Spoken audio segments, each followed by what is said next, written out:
Hello everyone, welcome है sky flyer की आज की फ़र्स्ट क्लास में, फ़र्स्ट वीडियो में। आप ये समझिए, आज का जो मोटिवेशनल थॉट है वो ये है कि बच्चों को मोबाइल से आप कैसे दूर रखो, इसके क्या हार्मफुल हैं।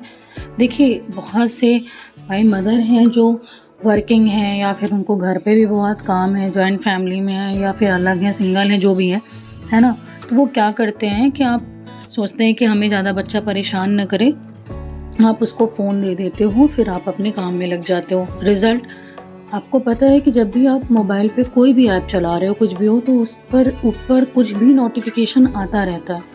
कभी कभी बच्चा क्या करता है ना कि फ्लो में उसको भी वो ओपन कर देता है, जो एक्चुअल बच्चों को नहीं देखना चाहिए। There are sometimes vulgar videos, कभी कभी वो वल्गर वीडियोज़ भी होते हैं, बट चूँकि आप उनके साथ तो बैठे नहीं हो, तो आप कैसे देखोगे कि वो क्या देख रहे हैं, क्या नहीं देख रहे हैं, है ना। और कभी कभी क्या होता है कि जो हमारा ब्रेन है ना, हम बच्चे जैसे होते हैं कि वो उसी चीज़ को अडॉप्ट करने लग जाते हैं। वो सोचते हैं कि जो मैंने वीडियो में देखा वही मेरी रियल लाइफ में भी हो, मैं भी ऐसा बनूं, या फिर वो घर पे वैसी ही डिमांड्स करने लग जाते हैं कि मुझे भी यही चाहिए। कभी आप नोटिस करिए कि अगर आपका बच्चा दिन में 3 to 4 आवर्स मोबाइल देखता है, रिज़ल्ट क्या होता है कि जब आप उसको किसी भी चीज़ के लिए समझाओगे ना, तो वो नहीं समझेगा। बिकॉज़ उसकी ब्रेन की जो नसें हैं ना, वो इतनी हीट हो चुकी होती हैं कि वो और कुछ सुनना ही नहीं चाहती, वो सिर्फ अपनी ज़िद मनवाना चाहती। ठीक है, और ये तो था, समझ लीजिए कि ब्रेन से रिलेटेड कितनी प्रॉब्लम्स होती हैं।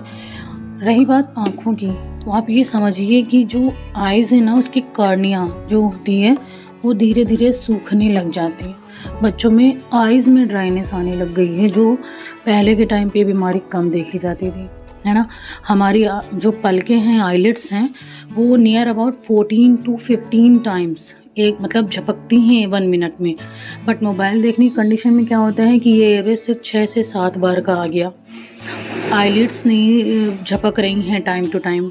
ठीक है, आपने रात में भी फ़ोन दे दिया बिकॉज़ आप रात में पढ़ रहे हो या कोई काम कर रहे हो, तो रात में जो मोबाइल की किरणें होती हैं वो तो आइज़ के लिए बहुत ज़्यादा हार्मफुल हैं। आप इससे बचने के लिए ये कर सकते हो, जैसे आपने जितना पैसा नेट रिचार्ज में या फिर और भी चीज़ों में लगाते हो, आप थोड़े से उसमें क्या करो ना कि खुद टॉयज़ ला कर दे दो जो उसके लिए अट्रैक्टिव हों, जिनको खेलने के में वो इतना इन्वॉल्व हो जाए कि वो उसके बाद फ़ोन के लिए नहीं भागे।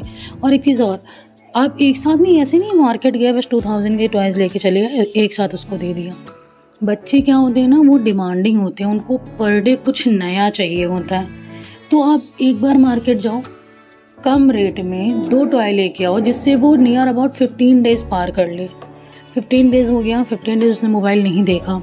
उसके बाद जब देखो आप उसका अट्रैक्शन कम हो रहा है, फिर मार्केट गए, फिर 2 टॉयज़ लेके आ गए, फिर वो 15 डेज़ उसमें इन्वॉल्व हो गया, फिर उसका मन नहीं लगा मोबाइल में, है ना। नियर अबाउट 2 मंथ आप कंटिन्यू अगर उससे मोबाइल का डिस्ट्रैक्शन बना लो, दूरी बना लो, आई एम श्योर कि वो जो 4 घंटे मोबाइल के लिए, 5 घंटे मोबाइल के लिए परेशान था, अब वो बच्चा सिर्फ 1 घंटे या 1.5 घंटे में आ जाएगा।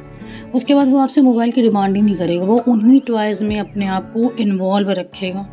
और एक चीज़ और, कभी भी मोबाइल के लिए बच्चों को मारिए नहीं, उनका सिर्फ ध्यान बांटिए, उनको दूसरी चीज़ों में इन्वॉल्व करिए। अगर आप मारोगे ना, तो इससे क्या होगा कि वो सिर्फ इतना ही समझेगा कि मैंने किसी चीज़ की डिमांड करी तो मुझे सिर्फ मारा जाएगा, दैट्स इट, फिर मुझे मिलेगा। फिर आप इरिटेट होगे, क्योंकि आपके पास ऑप्शन है, आपको पता है ये फ़ोन है। कुछ देर के लिए अपने माइंड में सेट कर लो कि मोबाइल नहीं है, क्योंकि आज की आपकी यही एक लापरवाही आपके बच्चों के लिए, आईसाइट के लिए कितनी प्रॉब्लम हो जाएगी, इस चीज़ को आप समझ नहीं रहे, है ना। सो अगर आप अपने बच्चों की आइज़ की सेफ्टी चाहते हो, तो फर्स्ट ऑफ ऑल उन्हें मारेंगे नहीं, आप उनके दिमाग को डाइवर्ट करिए। इसके लिए आप उनके मनपसंद टॉयज़ ला कर दीजिए। आपका बच्चा कुछ दिनों बाद वैसी ही एक्टिविटी करने लगेगा, जैसा वो देखता है वही चीज़ चाहिए जो वो देखता है ना। सो प्लीज़ आप मोबाइल से डिस्टेंस बनाइए, उनके लिए टॉयज़ लाइए, उन्हें टाइम दीजिए। आप खुद मोबाइल में कम इन्वॉल्व होइए, आपको भी सेक्रीफाइस करना पड़ेगा। Okay, thank you.